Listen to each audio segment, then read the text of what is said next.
할렐루야. 오늘은 소요리 문답 제 13번째 질문으로 우리 시조가 창조함을 받은 그 본 지위에 그대로 있었는가라는 질문에 대한 대답으로 우리 시조가 임의대로 자유함을 인하여 하나님께 죄를 범함으로 창조함을 받은 본 지위에서 타락하였다라는 대답을 중심으로 말씀의 은혜를 나누기를 원합니다. 오늘 우리가 함께 읽은 창세기 3장 6절과 8절의 본문입니다. 창세기 3장 6절 읽어보면 여자가 그 나무를 본즉 먹음직도 하고 보암직도 하고 지혜롭게 할 만큼 탐스럽기도 한 나무인지라. 여자가 그 열매를 따먹고 자기와 함께 있는 남편에게도 주매 그도 먹은지라. 이에 그들의 눈이 밝아져 자기들이 벗은 줄을 알고 무화과나무이 불렸고 치마로 삼았더라. 그들이 그날 바람이 불 때 동산에 거진 씨는 여호와 하나님의 소리를 듣고 아담과 그의 아내가 여호와 하나님의 낯을 피하여 동산나무 사이에 숨은지라 라고 말씀합니다. 할렐루야. 수요 예배는 성경의 교리를 107가지로 정리한 소요리 문답서를 중심으로 설교를 하고 있습니다. 오늘은 앞에서 말씀드린 것처럼 13번째 시간입니다. 1643년 7월 1일 웨스트민스터 총회에 총 121명의 참석자들 가운데 약 30여 명의 평신도 사정관과 121명의 최고의 목회자들로 구성이 되었습니다. 대부분 혈변 신학을 계승하는 청교도적 장로 교인들이 중심이 되어서 5년 7개월에 걸쳐서 작성이 되었는데 이것이 웨스트민스터 신앙 고백과 대소요리 문답 3개의 문서입니다.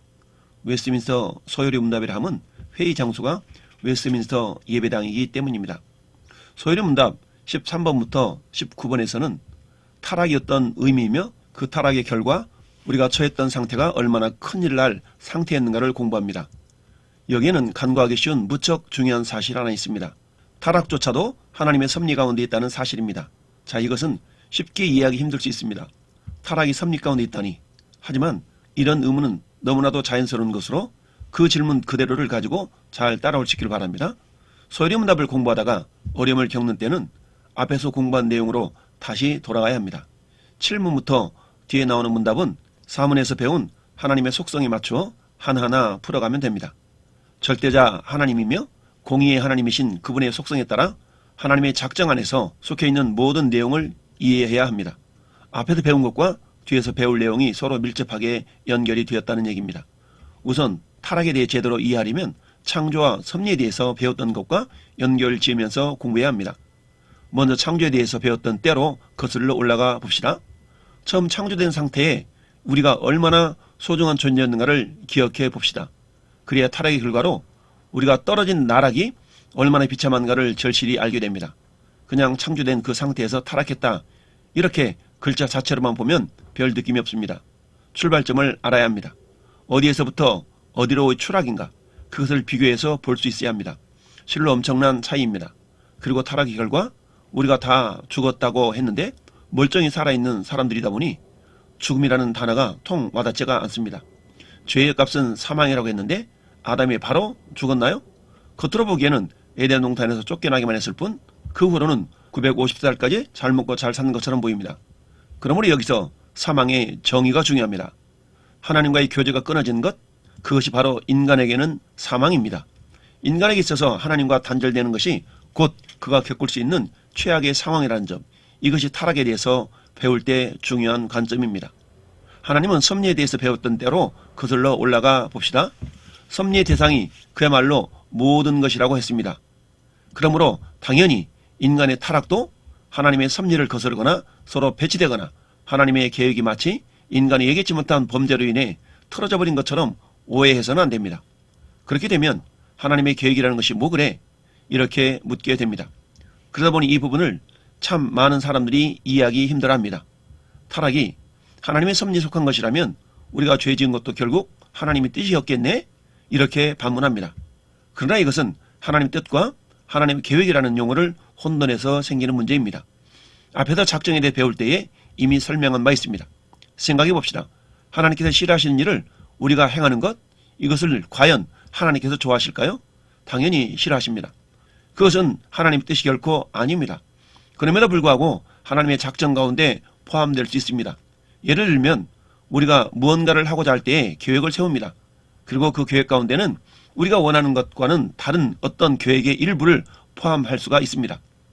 때로는 우리가 도저히 이해 못할 내용들과 고난들이 포함되어 있으나 결국 우리 머리를 초월하시는 하나님의 지혜로 그 모든 일들이 하나님의 영광을 이루게 됩니다.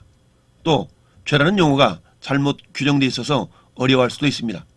내가 하나님 말씀을 안 듣는 것이 바로 죄입니다.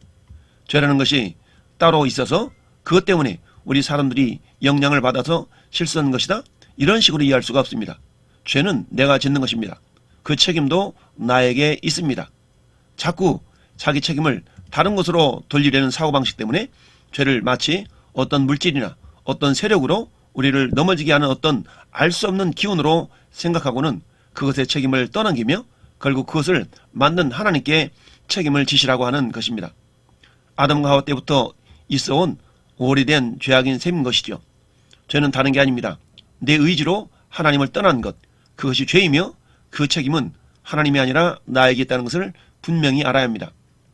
먼저 우리 첫 조상들이 창조된 원래 그 상태 그대로 있지 않고 타락하고 말았다는 사실은 13문에서는 고발하고 있습니다. 그리고 이 타락은 하나님을 대항하여 범죄함으로 이루어진 것이라고 밝히고 있습니다. 앞에서 순종을 조건으로 영원한 생명이 약속된 것을 생각하면 대조적인 개념으로 이해하기 쉬울 것입니다.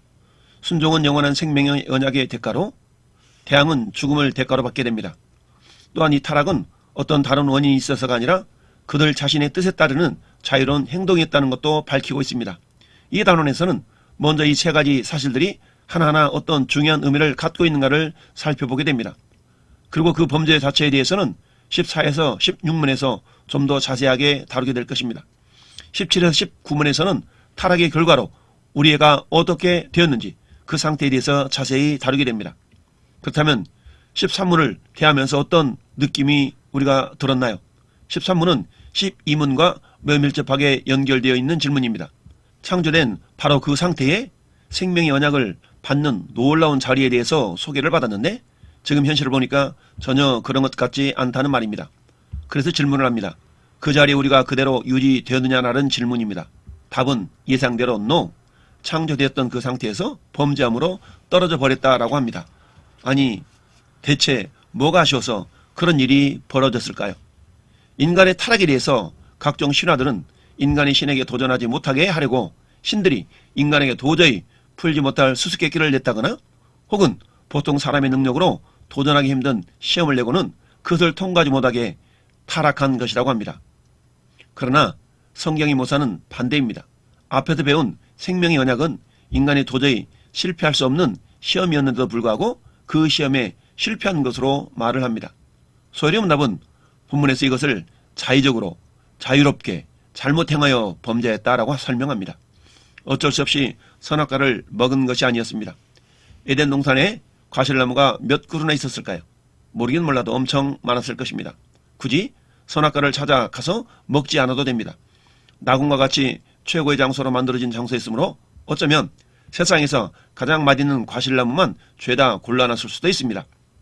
그런데 굳이 찾아가서 고의로 저지른 죄인 것이죠. 너 그것 먹으면 죽는다? 분명히 이야기했음에도 불구하고 그것을 먹은 것입니다. 교만함으로 저지른 죄입니다. 또한 자의적으로 자유롭게 저지른 죄입니다. 아담이 먹긴 먹었지만 사탄이 유혹한 거 아닌가요? 죄의 책임은 사탄에게 있죠. 인간은 원래 선하게 창조되었다면서요. 그렇다면 죄의 시발점은 사탄이 아닌가요? 라고 사탄에게 죄의 책임을 미루거나 우리는 사탄의 유혹이 너무나도 강렬해서 어쩔 수 없다라고 발뺌하려는 마음이 들 수 있습니다. 그런 엄밀히 말해서 사탄은 도구적인 요인입니다. 사탄을 통해서 유혹을 받았지만 내가 먹은 것이죠. 아담은 매우 뛰어난 자였습니다. 오늘날 세상에 존재하는 그런 사람은 말할 것도 없고 인류 역사상 가장 뛰어난 사람이었습니다. 그런 그가 하나님의 경고를 멍청해서 못 알아먹을 리도 없고 의지가 박약했다거나 과일이라면 모조리 따먹게 하는, 그래서 직성이 풀리는 무슨 중독 증세가 있었던 것도 아닙니다. 그저 하나님 말씀보다 자기 생각을, 사탄이 향한 심리적인 유혹을 더 중요하게 여긴 교만이었던 것입니다. 창세기 3장 6절에 여자가 그 나무를 본즉 먹음직도 하고 보함직도 하고 지혜롭게 할 만큼 탐스럽기도 한 나무인지라 여자가 그 열매를 따먹고 자기와 함께 있는 남편에게도 주매 그도 먹은지라고 말씀합니다. 그러니까 우리 인간이 선악과를 따먹었다는 것은 자신이 존재하게 되었다는 감사, 즉 하나님이 나를 만드셨다는 감사도 다 잊어버린 것이고, 피조물을 다스리고 관리할 책임을 주셨다는 사실도 잊어버리고, 그 고귀하신 분이 나에게 말을 걸어주시고 나에게 순종하라, 나와 사랑하는 사이가 되자라고 초대하시는 그 영광스러운 말씀을 하셨다는 것도, 그리고 궁극적으로는 나에게 주시겠다고 하신 그 놀라운 영원한 생명, 그것이 얼마나 귀한지도 죄다 까먹어버리는 것입니다. 인간의 타락은 그렇게 해서 드러나게 됩니다. 지난 12문에서 배운 것을 떠올려 볼수록 참으로 말도 안 되는 일이 일어난 것입니다. 기가 막히는 일입니다. 죄를 지을 필요가 전혀 없었던 존재가 아니 뭐가 부족해서 그 좋으신 하나님을 거역하느냐 이겁니다. 지난 시간에 분명히 감사하다고 했지 않습니까? 아담과 하와도 분명히 그랬을 터인데 대체 무슨 일이 일어난 건가요? 굉장한 반전이 일어난 것이죠. 모든 것이 다 좋고 완벽하고 평화롭다가 갑자기 느닷없이 모든 것이 엉클어져 버리는 그런 느낌? 창조된 그 상태에서 타락했다. 그냥 이 글자를 텍스트로만 대하면 별 느낌이 없습니다. 어디에서부터 어디로 추락한 것인가, 그것을 알아야 합니다. 추락은 곧 사망의 자리로의 추락입니다. 도대체 하나님을 거역하고 어디론가 떨어졌다는 사실이 그게 그렇게 큰 문제냐고 물을 수도 있겠지만 큰 문제 맞습니다. 왜냐하면 죽음이기 때문입니다. 그 자리가 대충 어떻게든 살만한 곳이 아니고 죽음의 자리이기 때문입니다. 창조에서 배웠던 단어로 말하면 nothing, 뼈도 못 추리는 것이라는 의미이죠. 그렇다면 죽음의 의미가 무엇일까요? 다른 표현이 없습니다. 사망은 하나님과의 관계 단절을 의미합니다. 그래서 아담과 하와는 곧바로 에덴 동산에서 쫓겨납니다. 하나님과 사이좋게 교제하는 사이가 될 수 없는 것, 그것이 죽음입니다. 에게 죽음 뭐 별거 아니네 라는 생각이 듭니까? 그렇다면 상태가 심각합니다. 생명이란 무엇인가요? 우리가 하나님과 함께 있는 그 자체가 생명입니다. 반대로 하나님과 단절되어 버리는 것이 곧 죽음입니다. 범죄 후 아담에게 육신에 죽음이 없었잖아요. 당장 죽은 게 아니라 포도밭도 갈고 애도 낳고 950살까지 잘 살았다면서요. 이런 식으로 이해할 것이 아닙니다. 전 인류가 하나님과의 관계가 단절되어져 버린 기막힌 사건입니다. 하나님과 함께 살지 않는다는 것은 존재의 의미가 없는 것입니다. 그것은 살아도 사는 게 아닙니다. 하나님과 교제하지 않는 삶은 비참할 뿐입니다. 성경이 말하는 죽음의 의미가 바로 이것입니다. 다시 말하면 이것은 어떤 수준의 변화가 아니라 차원이 달라진 것입니다. 그 삶의 변화는 삶과 죽음의 차이만큼이나 큰 것입니다. 단지 수준의 변화라고 한다면 뭐 지금도 살만한데 라고 생각을 해버립니다. 그러나 그렇게 사는 것이 아닙니다. 문제는 이런 심각한 타락이 도대체 어떻게 생겨날 수 있느냐라는 것입니다. 이겁니다. 우리가 지금 분명히 하나님의 작정과 섭리를 배우고 있는데 그 흐름 안에서 갑자기 타락이 등장했기 때문이죠. 좀 어리둥절한 것입니다. 완벽하신 하나님의 작정 가운데 모든 것이 있고 우리도 있다고 했는데 대체 어떻게 타락이라는 치명적인 실수처럼 보이는 이 일이 벌어질 수 있었을까요? 이런 질문은 자연스러운 것입니다. 이 질문을 미처 생각하지 못했다고 해서 실망할 필요도 없습니다. 표현은 다르더라도 누구나 한 번쯤은 가져볼 만한 의문일 것입니다. 다른 질문을 몇 개 한 번 더 던져봅시다. 그렇다면 하나님께서 사탄은 왜 만드셨지? 왜 하나님은 악을 허용하신 것일까? 선악과를 따먹도록 왜 내버려 두셨지? 그렇다면 하나님은 아담이 타락할 때 뭘 하고 계셨을까? 물으셨을까? 대체 어떻게 인간의 타락이 하나님께 영광이 될까요? 하나님의 작정 안에 속한 일이니 그것도 하나님께 영광이 되어야 될 텐데 타락과 하나님의 영광은 도무지 쉽게 연결되지가 않습니다. 기왕이면 아담과 하와가 행복하게 에덴 동산을 잘 살도록 내버려 두시지 뭐 여러 선악과를 만드셔가지고 정 만들고 싶으셨으면 아예 따먹을 수 없도록 울타리를 치거나 아예 인간을 유혹에 넘어가지 않는 존재로 창조하셨으면 되는데 왜? 이런 질문에 대한 대답을 하려면 어디에서 힌트를 찾아야 할까요? 사실 앞에서 이미 배웠습니다. 창조 당시 인간을 어떻게 만드셨는가를 우리를 로봇이나 꼭두각시로 만들지 않았다는 것을 남녀 간의 사랑을 떠올려보면 이해하기가 쉽습니다. 드라마나 영화를 보면 잘못된 사랑의 대표적인 예로 등장하는 것이 너무 사랑한다는 것이 그만 집착이 되어 상대방의 자유를 빼앗는 경우가 있습니다.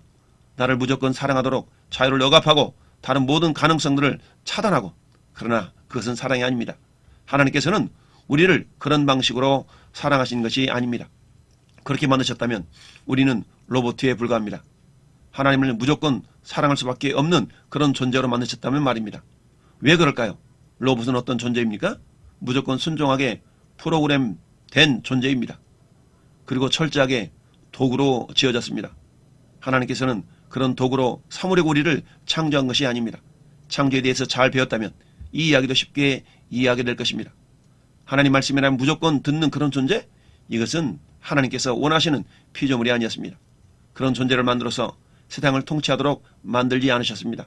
그렇다면 그런 피조물은 성경도 율법도 필요 없이 그냥 살면 되는 것입니다. 하나님께서 우리를 어떤 수준으로 창조하신다면 자발적으로 또는 인격적으로 하나님을 사랑할 수 있는 그런 존재로 만드신 것입니다. 그것이 바로 하나님께서 놀라운 영광이 되는 것이죠. 유물론에서 바라보는 것처럼 바이오 공학으로 로봇을 사람처럼 만드는 그런 수준이 아닌 것입니다.